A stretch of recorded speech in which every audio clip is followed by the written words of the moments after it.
నాదా క్రియేషన్స్ ప్రేక్షకులకు నమస్కారం. ఇప్పుడు నాతో పాటు నాదా క్రియేషన్స్ స్టూడియోలో రచయిత, నటుడు, దర్శకుడు, కెమెరామెన్, ఎడిటర్, టోటల్గా బహుముఖ ప్రజ్ఞాశాలి శ్రీ రాపోలు దత్తాత్రి గారు ఉన్నారు. అయితే Shri Rapolu Dattatri garu Tathastu God is great, why CM resigned part 1 నవల రాశారు. అయితే ఆ నవల ధారావాహికంగా, సీరియల్గా, ఎపిసోడ్ వైజ్గా, ఆడియో నవలగా మన నాదా క్రియేషన్స్ యూట్యూబ్ ఛానల్లో వస్తుంది. అయితే ఆ నవల ఆసక్తికరంగా, వినసొంపుగా, ఎక్కడ బోర్ కొట్టకుండా ఎంతో బాగుంది. ఇంకో విషయం ఏంటంటే ఆ నవల రచయితనే ఆ నవలకి తన గాత్రాన్ని అందించడం విశేషం. అయితే ప్రేక్షకుల కోసం శ్రీ రాపోలు దత్తాత్రి గారితో మీ కొత్తపల్లి విశ్వనాథ్ ముఖాముఖి. సార్ నమస్తే. సార్ నమస్తే. ముందుగా ప్రేక్షక దేవులకు నమస్కారం. సార్ ముందుగా మీకు నా తరపున ప్రత్యేకంగా అభినందనలు, శుభాకాంక్షలు, నమస్సులు తెలుపుకుంటున్నాను. అయితే నీకు కూడా శుభాభివందనాలు. అయితే సార్ కొన్ని నవలలు ఉంటాయి, ఇటు వచ్చి ఇటు పోయినట్టు ఏదో విధంగా వస్తూ పోతుంటాయి, అవి ఎవరికి గుర్తుండవు. కానీ మీ నవల చిరస్మరణీయ నవలగా నేను అనుకుంటున్నాను. ఎందుకంటే ఆ నవలగా పుస్తక రూపంలో మిగిలిపోతుంది. మునుముందు ఒక మంచి దర్శకుడి చేతిలో పడితే అది మంచి దృశ్యకావ్యంగా కూడా చిత్రీకరణ చేయవచ్చు అని నేను భావిస్తున్నాను. ఎందుకంటే అది సినిమాగా బాగుంటుంది, సీరియల్గా బాగుంటుంది, వెబ్ సిరీస్గా బాగుంటుంది. ఇంకో విషయం ఏంటంటే ఆ నవల, నా అభిప్రాయం ఏంటంటే నవలపై అది యూనివర్సల్ సబ్జెక్టుగా ఉంది.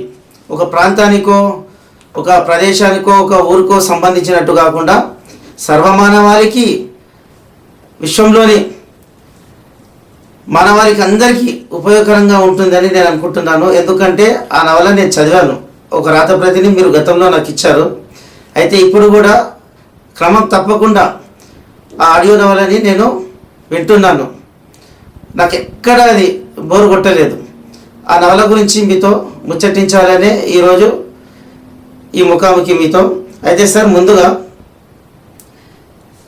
ఈ నవల ఎప్పుడు, ఏ సందర్భంలో, ఎక్కడ బీజం పడింది? ఈ నవల రాయడానికి మిమ్మల్ని ప్రేరేపించిన వాళ్ళు ఎవరు? ముఖ్యంగా నేను ఉద్యోగరీత్యా చాలా బిజీగా ఉంటాను. నన్ను అందరూ పని రాక్షసుడని కూడా బిరుదిచ్చారు. నేను పని తప్ప ఒక పేపర్ కూడా చదివేవాణి కాను. అయితే ఈ నవల రాయడానికి కారణం మా పెద్ద కుమారుడు ప్రజ్ఞాసాగర్, అతని ఫ్రెండ్ రవితేజతో స్నేహం ఏర్పడడం వల్ల ఈ నవలకు బీజం పడ్డది. దాని గురించి నేను ఎపిసోడ్ 1లో క్లుప్తంగా చెప్పాను. ఇక్కడ మరి లెంత్గా అవుతుంది కాబట్టి అతనే నాకు ఈ నవల రాయడానికి స్ఫూర్తి. అంటే ఇప్పుడు మీ కుమారుడు డాక్టర్ ప్రజ్ఞాసాగర్ గారు కదా, మీ కుమారుడి స్నేహితుడి పేరు ఏమన్నారు? రవితేజ. రవితేజ వల్లనే ఇది బీజం పడ్డది లేక స్ఫూర్తిగా రాయడానికి? 100% రవితేజ. అతను కూడా ఒక రైటర్గా చిన్న చిన్న కథలు తెచ్చిచ్చేవాడు. చదువుమన్నాడు. నేను చదివేవాను కాదు. దాని గురించి నేను ఎపిసోడ్ 1లో చాలా క్లుప్తంగా చెప్పాను. అయితే బీజం పడ్డది మాత్రం రవితేజనే. రవితేజ వల్ల ఈ కథ రాయడం జరిగింది. ఈ కథకు పేరు అనేది కూడా నేను ఎలాంటి కథ రాయాలి, నాకు కథలు, నేను నవలలు ఎప్పుడు నేను చదవలేను, కాకపోతే సినిమాలు చూశాను కాబట్టి ఒక కథ రాయాలి, రవితేజ ఫోర్స్ చేస్తున్నాడు, కేవలం ఆయన కోసమే రాయాలని నేను సంకల్పం తీసుకున్నాను. ఒక రోజు ఆయన నాకు రాత్రి 10-12 గంటలకు అట్లా ఫోన్ చేసి కంపల్సరీ 4 అక్షరాలన్నా రాయాలి అని ఫోర్స్ చేయడంతో ఆ రోజు నేను స్టార్ట్ చేశాను. ఆ రోజు ఫ్రైడే, నాకు తెలిసి 9th October 2009 రాశాను. ఆ రోజు 14.5 పేజీలు రాశాను. మరి పేరు కూడా నేను ఏ పేరు పెట్టాలి, ఎలాంటి కథ రాయాలి, ప్రేమ కథలు రాయాలన్నా, కుటుంబ కలహాలు రాయాలన్నా, రాజకీయ కథలు రాయాలన్నా, పొడుపు కథలు రాయాలన్నా, ఏదో ఎన్నో కథలు ఉన్నాయి కదా. అన్ని కథలకు భిన్నంగా నాకు చిన్నప్పుడు ఒక మెరుపు మెరిసినట్టు పెద్దలు అంటున్నారు అనమాట. ఏదైతే మా ఇంట్లో మా అమ్మ నాన్న వాళ్ళు నేను చిన్నగా ఉన్నప్పుడే వాళ్ళు కొట్లాడుకొని రచ్చ చేసుకునే వాళ్ళు. ఆ సందర్భంలో ఒక అమ్మ ఏమందంటే, ఏదైతే పదే పలుకుతామో అలాంటి పలుకులకు తదాసు దేవతలు దీవిస్తారు. కాబట్టి మీరు అశుభాలు పలుకొద్దు, అవే జరుగుతాయి అనే మాట నా లోపల మెరిసి, అయితే మరి మంచి పలుకులే పలుకుదాం అని చెప్పి నేను ఆ కథకు తదాసు గాడ్ ఈజ్ గ్రేట్ అని నామకరణం చేయడం జరిగింది. దీని వెనక నా అనుభవాలు, నేను పడ్డ కష్టాలు, నేను చూస్తున్న సమాజము, మరి అందరూ సత్యయుగం రావాలని చెప్పి ఎన్నో ధార్మిక సంస్థలు ఉన్నాయి. ఉదాహరణకు ఓం శాంతి అనుకోండి, విపాసన అనుకోండి, SSY కానీ ఎన్నో ధార్మిక సంస్థలు దేవుడు ఒక్కడే, సమాజం ఒక్కటే, అందరూ ఏకం కావాలి, ఈశ్వ ప్రజలందరూ అని అంటున్నారు. కానీ నాకు అనిపించింది, ఈ విశ్వ ప్రజలు ఏకం కావాలంటే ఏ ధార్మిక సంస్థలు కూడా ఏకం చేయలేవు. ఎందుకంటే ధార్మిక సంస్థలు ఈ భారతదేశంలో హిందూ మతాన్ని ఒక ప్రజలకు హిందువుల కోసమే పుట్టిందా అన్నట్టు మాత్రమే నాకు గోచరించింది. అన్ని మతాలను కలుపుకొనే ఒక మానవత్వం అనే మతము, ఆ మానవత్వమే మతంగా మారితే గాని ఎప్పుడు ఈ సత్యయుగం రాదు అనే సంకల్పం కలిగి నాకు ఈ సత్యయుగంలో, ఈ కలియుగంలో సత్యయుగం రావాలని పదే ఆ తదాస్తు దేవతలను దీవిస్తూ రాయడం జరిగింది. కథలో all power is within you can do anything and everything, believing that you can't believe you are fail అని స్వామి వివేకానంద సూక్తి నా మైండ్లో బాగా నాటకపోయింది. పవర్ నేను ఏ విధంగా అర్థం చేసుకోవాలంటే, పవర్ అంటే ఒక రాజకీయ పవర్. నేనే ముఖ్యమంత్రిని అయితే నా రాష్ట్రాన్ని ఏ విధంగా చేస్తాను, అదే నేనే ప్రధానమంత్రిని అయితే నా భారతదేశాన్ని ఏ విధంగా చూస్తాను. ఒక్క భారతదేశానికే కాదు, యునైటెడ్ నేషన్ ఆఫ్ ఆర్గనైజేషన్కు అధ్యక్షుడిని అయినా మరి ఈ ప్రపంచాన్ని నేను మార్చలేనా అనే సంకల్పంతో పదే నా భారతదేశమే కాదు, ఈ విశ్వ ప్రపంచము శాంతి ప్రపంచం రావాలి. ఒకవైపు ఉగ్రవాదులు, ఒకవైపు టెర్రరిస్టులు, ఇన్ని మారణ హోమాల మధ్యలో శాంతియుగం ఎందుకు, ఎలా వస్తుందని చాలామంది ప్రశ్నించారు. వచ్చి తీరుతుంది. నీ చేతిలో పవర్ ఉంటే ఖచ్చితంగా ఆ పవర్ అనేది ఆ అధికారాన్ని బట్టి అతను యుక్తిగా, లౌక్యంగా సాధించి తీరుతాడని ఒక కథానాయకుని సృష్టించడం జరిగింది. ఆ కథానాయకునికి ప్రతి విజయం వెనక ఒక స్త్రీ ఉంటుంది. కాబట్టి కథానాయకు కూడా నేను పెద్దపీట వేయడం జరిగింది. ఈ ఇద్దరికి ఒక ఇన్స్పిరేషన్ స్వామి. ఆ స్వామి బోధన వల్ల ఈ వివేక్ అనుకున్నది సాధిస్తాడు. పూర్తిగా చెప్పాలంటే స్వామి వివేకానంద, ఒక స్వామి, ఒక వివేక్ అనే హీరో, నంద అనే హీరోయిన్ తో ఈ ప్రపంచాన్ని శాంతియుత ప్రపంచంగా మారుస్తాడు. అది ఎలా అనేది ఈ నవల ద్వారా మీరు వింటారు, చూస్తారు కూడా. ఖచ్చితంగా ఏదైతే పదే మనము అనుకుని రాస్తామో అది ఖచ్చితంగా నెరవేరుతుంది. ఆనాడు కాల జ్ఞానము బ్రహ్మం గారు కూడా ఇదే పాటించాడు అని నేను నమ్ముతున్నాను. ఆయన రాసినే ఈనాటికి జరుగుతుంది. మరి నేను రాసింది ఎందుకు జరగకూడదు అనే కాన్సెప్ట్లో రాసిన నవల ఇది. ఇది ఒక్క భారతదేశానికే కాదు, విశ్వ మానవాళికి చెందాలనే ఉద్దేశంతో 2000 పేజీలు రాశాను. ఆ 2000 పేజీల నుంచి part 1 Tathastu god is great why CM resigned అనే పార్ట్ 1 ఒక 35 ఎపిసోడ్లు వస్తాయి. ఒక్కొక్క ఎపిసోడ్ 25 నిమిషాల నుంచి 30 నిమిషాలు ఉంటుంది. మీకు ఓపిక వినాలని శ్రద్ధ ఉంటే మాత్రం వినండి, చదవండి, ప్రశ్నించండి. ప్రశ్నిస్తేనే మనకు జవాబు వస్తుంది. ప్రశ్నించే గొంతు కంపల్సరీ రావాలి. ప్రశ్నించడం వల్లనే ప్రభుత్వాలు మారుతున్నాయి అని మీరు కూడా గమనిస్తున్నారు. కాబట్టి ధైర్య సాహస లక్ష్మి, ప్రశ్నించండి, ప్రగతి వైపు. ఖచ్చితంగా ఏదో ఒక రోజు ఈ విశ్వమానవలి విశ్వశాంతి ప్రపంచం వచ్చి తీరుతుంది. Tathastu god is great. Mirapal Dattatri sir, అయితే ఈ నవలని మీరు ఎవరికి అంకితం ఇచ్చారు? ఈ నవలని రవితేజకి అంకితం ఇచ్చాను నేను. రియల్ చెప్పాలంటే ఆయన వల్ల నాకు బీజం పడ్డది. ఆ పిల్లవాడు నాకంటే 25-30 సంవత్సరాలు చిన్న. అయినా సరే ఆయనను స్ఫూర్తిగా తీసుకున్నాను. స్ఫూర్తిగా తీసుకొని ఈ నవలను ఆయనకి అంకితము. అంటే ఈ విధంగా ఆయన రుణం తీర్చుకున్నట్టు మీరు 100% కరెక్ట్. అంటే మీలో నా నిజాయితీ, నీతి, సత్యనిష్ట ఉంది కాబట్టి మీకు ఎవరైతే బీజం వేశారో వాళ్ళకే అంకితం ఇచ్చారు. అయితే ఇంకో విషయం ఏంటంటే ఈ నవలలో మీరు ఇందాక చెప్పారు స్వామి వివేకానందాని 3 ప్రధాన పాత్రలేనా, ఇంకా ఉప పాత్రలు చాలా ఉన్నాయా?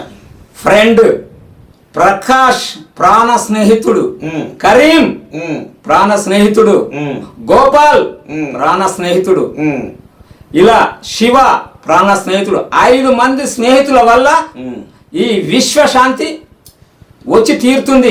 ఏ ఒక్కరి వల్లనే రాలేదు. మనకు కూడా స్వాతంత్రం ఏ ఒక్కరి వల్లనే రాలేదు. ఎంతో మంది త్యాగదనుల వల్ల, త్యాగ ఫలమే మనకు భారతదేశానికి స్వాతంత్రం వచ్చినట్లే. నా కథలో 5, 10, 20 పాత్రలు కలిసి ఒకటిగా ఉండి ఇంచుమించు ఈ విశ్వశాంతికి బీజం వేశారు. అనుకున్నది సాధించారు. మీరు వింటారు, చూస్తారు కూడా హౌ అని. సార్, అయితే ఇంకో విషయం ఏంటంటే మీరు ఏం చెప్పారంటే ఇది వరకు మీకు కథలు రాసిన అనుభవం కానీ చదివిన అనుభవం కానీ లేదన్నారు. అందులో మీరు లేజీ అని నీతి నిజాయితీగా ఒప్పుకున్నారు. మీరు నాకు పరిచయం అయినప్పటికీ లేజీ అంటే చదవడంలో లేజో తెలియదు కానీ పని రాక్షసుడు. మీరు పనిలో మాత్రము 60లో 20లా చురుగ్గా చేస్తుంటారు. మీలాంటి వాళ్ళు యువతకు ఆదర్శం. యువత చాలా లేజీగా ఉంటున్నారు. ఇంకో విషయం ఏంటంటే మీరు ఇది మొదటి రచన అనుకుంటాను నేను. 100% మొదటి రచన. దాని తర్వాత అయితే ఇది మొదటి రచన, దాని తర్వాత రాశారు, అది వేరే విషయము. అయితే నా పర్సనల్ అభిప్రాయం, ఇంకో విషయం, నా పర్సనల్ అని కాదు, ఈ ఆడియో నవల మొత్తము విన్న వాళ్ళు కూడా చదివిన పాఠకులు కూడా చెప్తారు అని నేను ఆశాభావం వ్యక్తం చేస్తున్నా. అదేంటంటే ఈ నవల నాకు అనిపించింది ఏంటంటే మీరు ఎన్నో రాసిన వాళ్ళు కూడా ఇలాంటిది రాయలేరని నేను అనుకుంటున్నారు. కొందరు రాయొచ్చు, ఎంతో అనుభవం ఉన్న వాళ్ళైతే రాస్తారు, ఎంతో అనుభవం ఉన్నట్లే రాశారు. నేను అనుకుంటున్నాను మీరు రాశారా లేకుంటే మీకు ఏదైనా శక్తిని రాయించిందని నేను అనుకుంటున్నాను. ఈ కథ రాయడానికి కనీసం నాకు రవితేజ టార్గెట్ పెట్టాడు. ఆ టార్గెట్ రీచ్ కాలేను. ప్రతిసారి వాయిదా వేస్తున్నాను. ఒకరోజు 14 పేజీలు రాయడము, ఒక వారం రోజుల తర్వాత ఆయన ఫోర్స్ వల్ల ఇంకో 5 పేజీలు రాయడము, ఇలా కొనసాగుతుంది. అతను అడుగుతూనే ఉన్నాడు, అంకుల్ అంకుల్ అంకుల్ ఎప్పుడు క్లోజ్ చేస్తామంటే ఈ మార్చి 31 వరకు క్లోజ్ చేస్తా అన్నాడు. అన్న ఆ మార్చి 31 టార్గెట్ పెట్టడం వల్ల నేను అనుకున్నా ఇది ఇలా అయితే కాదు, రోజు 2 పేజీలైనా రాసిన దాకా నిద్రపోకూడదు. అలా అనుకొని రాత్రి 12 గంటలకు నిద్ర రాలేదనుకోండి, లేచి కూర్చొని ఓ అరగంట రాయడం. నా 2000 పేజీల్లో డేటు, టైము, ఎప్పుడు ఓపెన్ చేశాను, ఎప్పుడు క్లోజ్ చేశాను అనేది ఖచ్చితంగా ఉంది. కనీసం 1 సంవత్సరం వరకన్నా రాసి ఉంటాను. మరి రవితేజ 31 మార్చి కంటే ముందే మహాశివరాత్రి రోజు నాడు క్లోజ్ చేయాలని సంకల్పం వచ్చింది. 9 పేజీలు రాస్తే స్టోరీ క్లోజ్ అవుతుంది. 9 పేజీలు ఎందుకు రాయాలి, 10 రాయొచ్చు కదా అన్నారు. నేను ఒక టార్గెట్ పెట్టుకున్నా, 1999 పేజీలకు క్లోజ్ చేయాలి. నేను రాసిన కథ 1990 పేజీలు వచ్చింది. ఇంకా 9 పేజీలలో కథ స్టోరీ క్లోజ్ అవుతుంది. ఈ రోజు శివరాత్రి ఉంది అని ఆ రోజు కూర్చున్నా. 9 పేజీలు రాస్తేనే శివ దర్శనం చేసుకోవాలి, లేకపోతే అది అయినాకనే చేసుకోవాలి ఖచ్చితంగా అనుకున్నా. మా మిస్సెస్ అంత పూజ చేసింది, 1 పొద్దు చేయాలన్నది. 6 గంటలు అయిపోయింది, నాకు 3 పేజీలు అయింది, ఇంకా 6 పేజీలు రాయాలి, అయిపోతుంది అన్న. 9 అయింది, కాలేదు. 10 అయింది కాలేదు, 11 అయింది. నేను అన్నా ఈరోజు బీరంగూడల శివాలయం తెల్లారి వరకు ఉంటుంది, మనకు ఖచ్చితంగా దేవుడు దర్శనం ఇస్తాడంటే ఇస్తాడు ఎంత పెద్ద క్యూలో నీకు ఏడు దర్శనం దొరుకుతుంది అన్నది. లేదు, దర్శనం దొరికి తీరుతుంది అని చెప్పి ఆ స్టోరీ క్లోజ్ చేసి 10 అని చెప్పి పిల్లలను తీసుకొని 11 గంటల రాత్రికి శివాలయం గుట్ట మీదకి వెళ్ళిన తర్వాత జనము చూస్తే కిక్కిరిసిన జనం. మా మిస్సెస్ అప్పటికే అన్నది, నేను చెప్తే విన్నావా, చూడు జనాలు. అప్పుడు టికెట్ తీసుకుంటే టికెట్ కూడా పెద్ద క్యూ ఉన్నది. టికెట్లో నిల్చుకోలేము, ఈ పిల్లలను పెట్టుకొని ఎక్కడ చేస్తాము. ఇక్కడ నుంచి ఓం నమ శివాయ అని మొక్కినము, బయలుదేరుతున్నాము. ఒక కానిస్టేబుల్ వచ్చి గుర్తుపట్టి, సార్ దర్శనం చేసుకున్నారా అన్నాడు. చేసుకోలేదు, ఇంత పెద్ద క్యూ ఉన్నది, టికెట్ కూడా ఏం అవసరం లేదు సార్, నా ఎంబడి రాన్నాడు. సాయి డైరెక్ట్ మొత్తం దేవుని దగ్గరికి తీసుకెళ్ళాడు, దర్శనం నిండు దర్శనం చేయించిండు. అప్పుడు అనిపించింది తదాసు గాడ్ ఈజ్ గ్రేట్, కంపల్సరీ ఉన్నాడు, ఉండి తీరుతాడు అని చెప్పి మా మిస్సెస్ కంటే అప్పుడు మా మిస్సెస్ నవ్వింది. ఎప్పుడు అలా జరుగుతుంది కాదు, ఏదో భగవంతుని పుల్లము నా పూజా ఫలము, ఖచ్చితంగా దర్శనం అయితే జరిగింది అన్నది. అక్కడే కూర్చొని 15 నిమిషాలు అదే రాత్రి ఇంటికి వచ్చేసాం. అది జరిగిన విషయం. అయితే రవితేజ ప్రేరేపించడంతో మీరు మొదట్లో మొహమాటంగా మొదలుపెట్టిన నవల తర్వాత రాను ఆ మహాదేవుడి దయ వల్ల శివరాత్రి పర్వదినం సందర్భంగా కంప్లీట్ అయింది. సరే, కంప్లీట్ కావడం ఒక ఎత్తు అయితే మీరు రాతప్రతి రాశారు. తర్వాత దాన్ని మీరు పుస్తక రూపంలో తీసుకురావడానికి సన్నాహాలు చేస్తున్నారు. డిటిపి కూడా కంప్లీట్ అయిందనే విషయం నాకు తెలుసు. అవును. ఇంకో విషయం ఏంటంటే ముద్రణకు ముందుగానే ఆడియో రూపంలో వస్తుంది, ఆడియో నవలగా. అయితే ఈ నవల పుస్తక రూపంలో రావడానికి, ఆడియో నవలగా రావడానికి కారకులు ఎవరు? పుస్తక రూపం రావడం కోసము నేను ముందు మాట అవన్నీ కలిపి 54 పేజీలు, ఎడిషన్ 9 రావాలనుకున్నా. కథ కూడా 9 రావాలని 351 పేజీలు రాసి నేనే నా జిరాక్స్ లో ఒక 20-10 కాపీలు తీసి పెట్టుకున్నాను, చదువుతున్నాను. ఎన్నిసార్లు చదివినా నాకు ఎక్కడ కరెక్షన్ అనిపించలేదు. ఎక్కడన్నా లెంత్ ఉందా, ఇంత పెద్ద పుస్తకం ఎవరు చదువుతారు అనే సందర్భం అయితే వచ్చింది. అయితే దీన్ని రిలీజ్ చేద్దామని నేను TTWలో మా గురువు గారైన నాగబాల సురేష్ గారికి చూపెట్టా. నేను ఆయన ఏదో ఇట్లా చింపేశాడు, చూశాడు, ఓకే బాగుంది, చిన్న కాన్సెప్ట్ చెప్పన్నాడు. రైతు గురించి ఒక పాత్రను తీసుకొని ఈ సత్యయుగాన్ని రావడానికి కోసం బీజం పడ్డది. ఒక రైతు వల్ల అతని లోపల కలుగుతుంది. రైతు కష్టాలు చూసి రైతును కాపాడలేని రాజ్యాలు ఎందుకు, అతను ఊరేసుకోవడానికి పోతుంటే అతను ఊరి నుంచి తప్పిస్తాడు అనమాట. తప్పించిన తర్వాత ఆ రైతు వల్ల ఈయనకు పవర్ కావాలి, నా చేతుల్లోనే పవర్ ఉంటే నేను రైతులకు ఏమైనా చేస్తాను అని చెప్పి వార్డు మెంబర్ నుంచి సీఎం దాకా, సీఎం నుంచి అలా జరగాలని సంకల్పంతో రాసిన కథను మా నాగబాల సురేష్ గారు చెప్పెట్టి ఆయన గురించి రాశాను. ఆయన ఏదో టేక్ ఇట్ ఈజీగా తీసుకుని రియల్ చెప్పాలంటే ఎన్నిసార్లు చదవండి సార్ అన్నాను. ఆ నవలనే సీఎం రాసిన తర్వాత అంతకన్నా ముందు దీన్ని చిత్ర రూపంగా రాద్దాము, మా గురుదేవులు దండనాయక్ డైమండ్ స్టార్ దండనాయక్ అని ఒక సినిమా కథ కూడా రాసి అమ్మవారి దగ్గర పూజ చేసి ఆయనకు సమర్పిస్తే ఆయన అసలు చదవలేదు కదా, అక్కడ టేబుల్ మీద పెట్టేసిండు. చదవండి అన్నాడు. ఆయన చదవలేదు. రియల్ చెప్పాలంటే రైతే రాజు కథ బాగుంది, దానికి ముఖ చిత్రము ఈ విధంగా ఉండాలి, నువ్వు రైతుని ఇట్లా చూపెట్టు, నాయకులు ఇట్లా దండం పెట్టు ఉండాలి. ఎందుకంటే రైతే ఈ రాజకీయ నాయకులకు కానీ ఈ విశ్వానికి కానీ రైతే రాజు కాబట్టి నువ్వు పాత్రికేయులను వీళ్ళను కింద పెట్టి రైతు బొమ్మ పెట్టి ముఖ చిత్రమైన ఒక సలహా మాత్రం ఇచ్చిండు. అయితే మీ నవలని గురుగారు నాగబాల సురేష్ కుమార్ గారికి మీరు ఒక ప్రతి ఇచ్చారా లేదా నిజానికి చెప్పారా? కేవలం ప్రతి ఇచ్చాను, ఆయన దగ్గర టేబుల్ మీద ఉంది, కానీ ఆయనకు తీరిక లేదు. రియల్ చెప్పాలంటే ఆయన ఇప్పుడు ఆయన దగ్గరికి ఎంతో మంది వస్తారు. మన బ్యాక్గ్రౌండ్ గురించి ఏమి దత్తాత్రేయ వస్తుండిపోతుండు కానీ ఏనాడు మాట్లాడలేదు, ఏనాడు చేయలేదు. ఆయన రచయిత అని మాత్రం ఆయన అనుకోలేదు. రియల్ గా అనుకుంటే మాత్రం చదివేవాడేమో. ఎవరైనా సరే అతని బ్యాక్గ్రౌండ్ బాగా ఉండి బాగా ఎలివేట్ లో ఉన్న వాళ్ళదే ఎంతో కొద్ది చదువుతారు. మామూలు వాళ్ళు ఇస్తే ఇదంతా వాళ్ళకి ఏం అనుభవం ఉన్నది, ఏం రాస్తాడు, ఏం రాసింటాడు అంటారు. ఎంతంత ఓపిక లేవు, బిజీ ఉంటాడు. సరే నేను కూడా సమర్థించుకున్నా. ఇది అలా కాదు, ఇది ఎలా చేయాలి, ఎందరికో ఇచ్చాను. రాజేందర్ రాజు గారికి ఇచ్చాను, ఆయన చదవలేదు. అయ్యో, ఓ 6 నెలలు కాదు, ఏడాది ఇప్పటికీ ఆయన దగ్గర ఉన్నది బుక్. పుస్తకాల పురుగైనా సరే మౌనముని అంటాడు. ఆయన మౌనముని గారు మీ నవలను చూస్తున్నానండి అన్నాడు. చదివానండి, 4 పేజీలు చదివాను, 10. నాకు అనిపించింది ఇంత పెద్ద నవల ఎవరు కూడా మనసు పెట్టి చదవరు, చదివేటంత ఓపిక ఎవరికి లేదు. ఇలాంటి నవలను నా వాయిస్ రూపంలో ఉంటే ఎవరో పెద్ద మనుషులు ఎవరైనా సరే చౌకాడ పెట్టుకొని అన్న వింటారు అనే కాన్సెప్ట్ లో పుస్తకానికంటే వాయిస్ ఓవర్లో ఇస్తే అదే ఈ సోషల్ మీడియాలో ఖండాంతరాలు దాటుతుంది. ఇప్పుడు కాకుండా ఎప్పుడైనా ఎవరన్నా ఏ ఒక్క ఎపిసోడ్ అయినా కనెక్ట్ అయితే మొత్తం ఎపిసోడ్లు వింటరు అనే సదుద్దేశంతోనే దాన్ని నవల రూపకంగా, వాయిస్ రూపకంగా ఈ నాదా క్రియేషన్ పెట్టింది మేమే కాబట్టి, నా స్వంత ఛానలే కాబట్టి అందులో పెడదామని పెట్టాను. ఇప్పటికి 5 ఎపిసోడ్లు అయిపోయింది. రేపు సోమవారం 6వ ఎపిసోడ్, అద్భుతమైన ఎపిసోడ్. అది నేను అద్భుతమని నేను అనను, మీరు విని మీరు అర్థం చేసుకోండి. అర్థం చేసుకొని నాకు ప్రశ్నించండి, కామెంట్ చేయండి.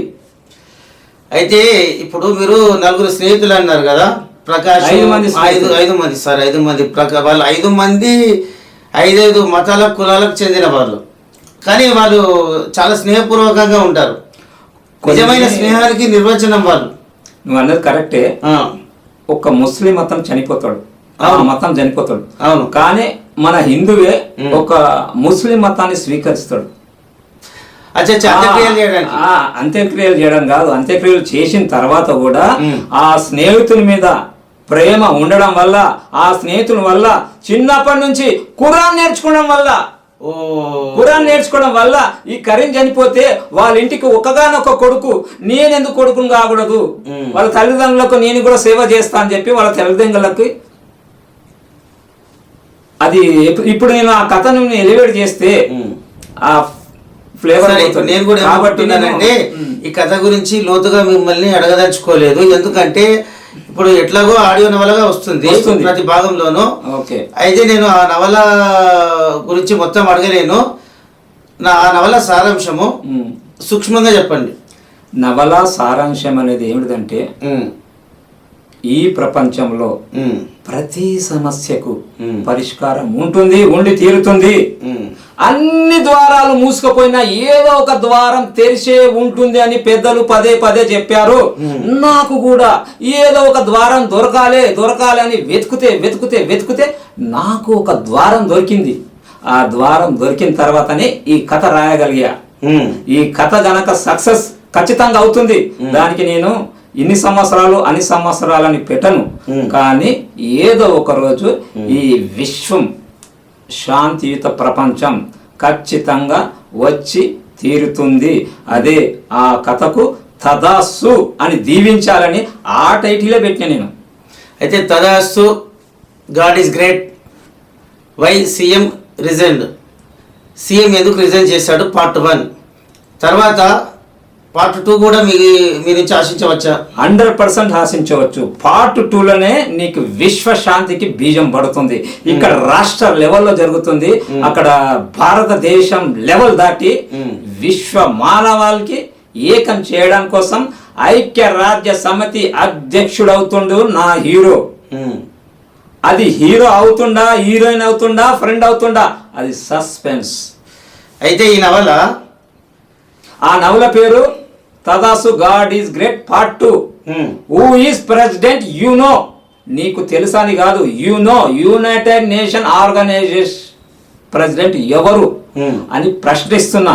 ఈ ముగ్గురుట్లో ఎవరైతాడు అది మీరు ఈ నవలను వింటే గాని మీకు తెలుస్తుంది. మనం విన్నా కొద్దీ అదే ఇతనే వివేకే అవుతాడు, నందే అవుతుంది, లేక ప్రకాశే అవుతాడు, ఎవరు అవుతారు అనేది, ఎవడు మంచి చేయాలనుకుంటాడో ఆ మంచి మార్గం వైపు ఎవడు ప్రయాణిస్తాడో వాడే యునైటెడ్ నేషన్. అయితే పార్ట్ 2 గురించి మనం తర్వాత ఎపిసోడ్ లో మాట్లాడుకుందాం, ఆ విషయం పక్కన పెడదాము. ఎందుకంటే ఈ రాతప్రతి మీరు నాకు ఇవ్వడం వల్ల అందరికన్నా ముందుగా నాకు చదివే భాగ్యం కలిగింది, అదృష్టం కలిగింది. అయితే నేను అనుకుంటాను చదవని వాళ్ళు కానీ వేరే డైరెక్టర్ ప్రొడ్యూసర్స్ కానీ రిసీవ్ చేసుకునే వాళ్ళు కానీ ఒక మంచి కావ్యాన్ని మిస్ చేసుకుంటున్నారని నేను అనుకుంటున్నాను. ఎందుకంటే నేను ఒక రచయితని అయినప్పటికీ మీ రచన చేస్తే నాకు ఈర్ష్య కూడా కలిగింది. అంటే ప్రేమ అభిమానం ఉంది. ఎందుకంటే ఆరోగ్యకరమైన పోటీ, మీరు శత్రువులు కాదు.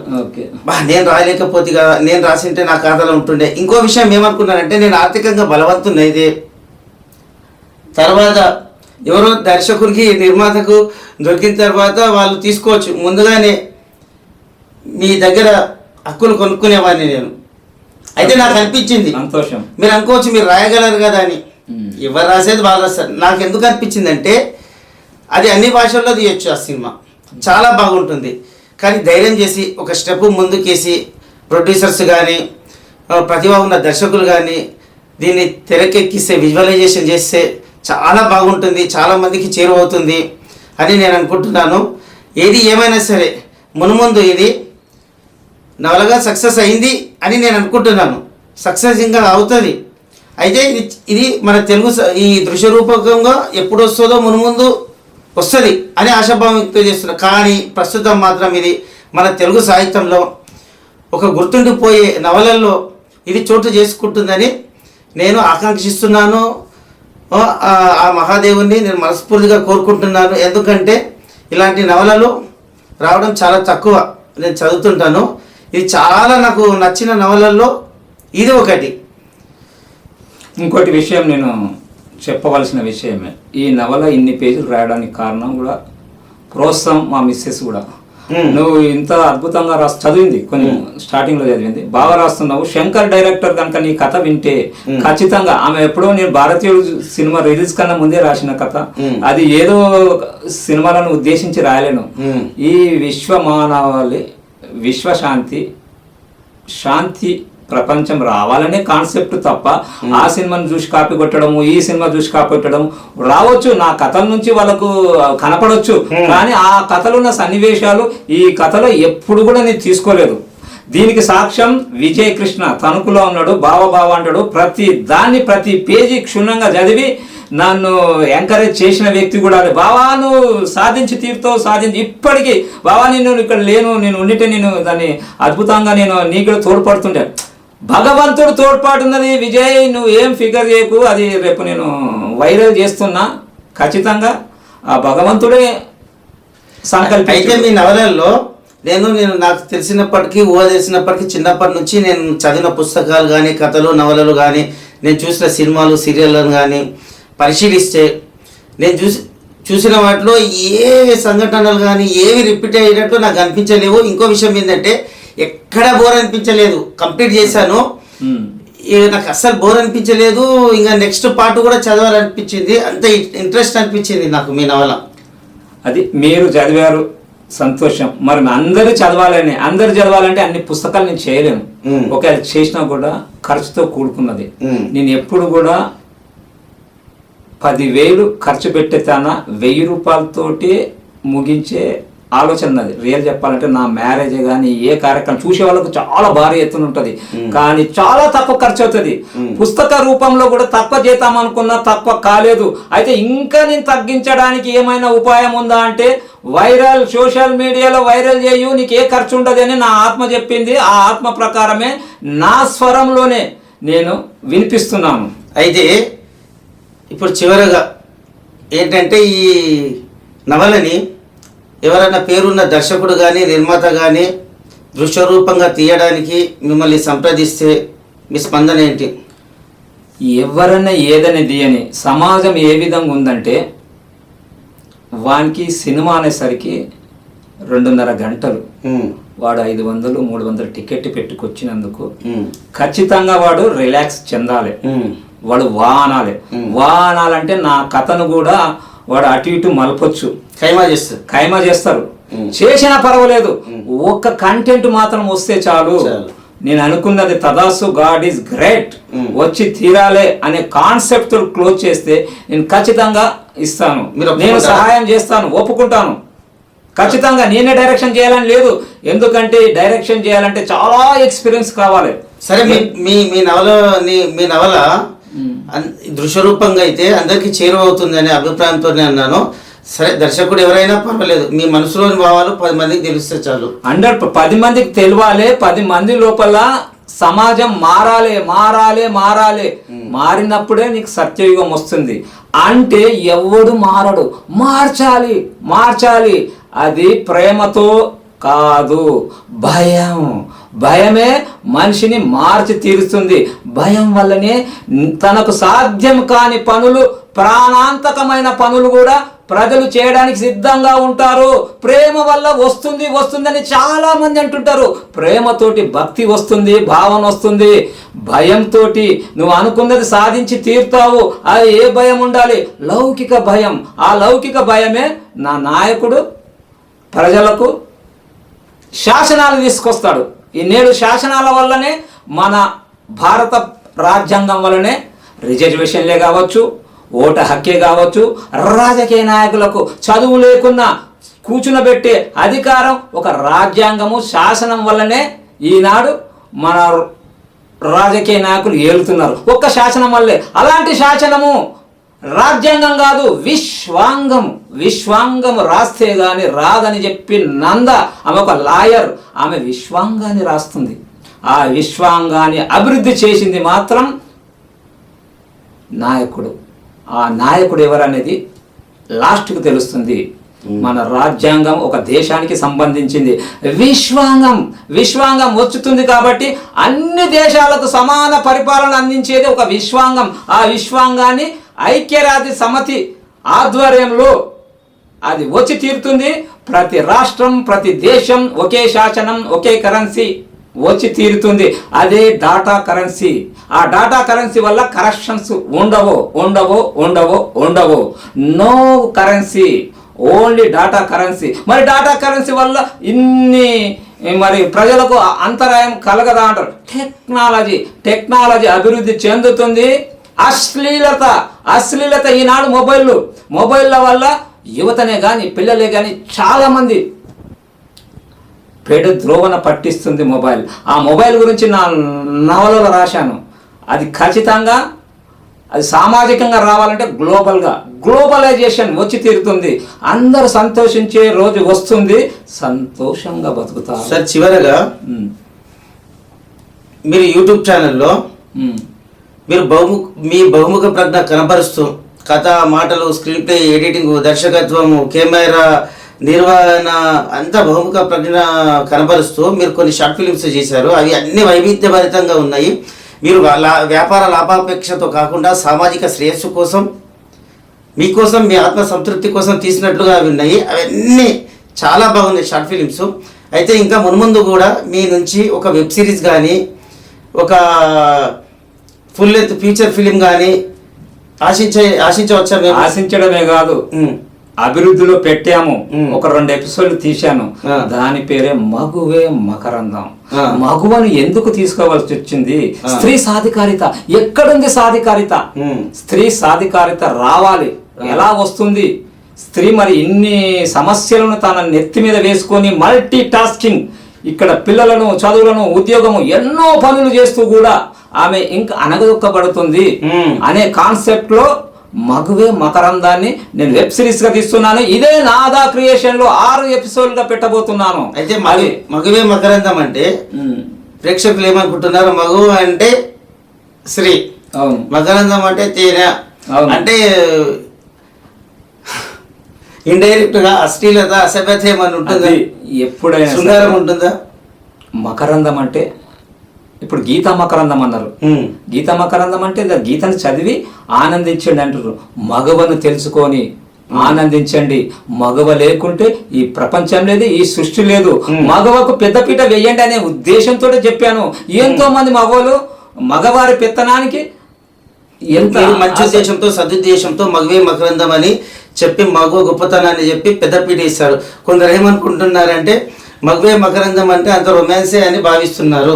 ఇప్పుడు ఏదైనా సరే ఒక్క పదాన్ని 2 విధాలుగా ద్వంద్వార్థాలు ఉంటాయి. మరి మగువే మకరందము అట్లా తీసుకుంటే గీత మకరందం అని ఉంది కదా. గీత మకరందం అంటే దాన్ని అర్థం చేసుకోండి. గీతను ఒక మకరందం ప్రేమించండి. ఇక్కడ అమ్మాయిలను కూడా ఒక ఒక మకరందంగా ప్రేమించండి. కానీ ఒక్క భార్య తప్ప కూతురుతోనూ తల్లితోనూ సోదరితోనూ ఒకే ఆసనం మీద కూర్చుండరాదు. బలమైన ఇంద్రియాలు బలవంతుని కూడా బలహీనపరుస్తాయి అని భాగవతంలో ఉన్నది. అలాంటి స్త్రీని ఎంత దూరంలో ఉండాలి?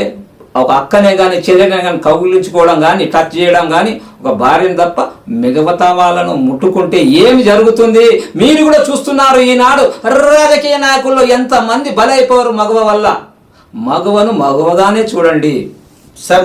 ఒక స్త్రీ శక్తి చాలా పవిత్రమైంది కాబట్టి మీరు పవిత్రంగా ఉండాలంటే మీరు కూడా పవిత్ర వృధులై ఉండాలి అనే కాన్సెప్ట్లో మగవే మకరందం రాబోతుంది. సరే సార్, మగవే మకరందము త్వరలోనే రాబోతుందా? చూడు, భగవంతుని ఆజ్ఞ నాహంకర్త హరికర్త అని చాలాసార్లు చాలా సందర్భాల్లో అన్నది. భగవంతుని సంకల్పం ఉంది కాబట్టి మనం చేశాము.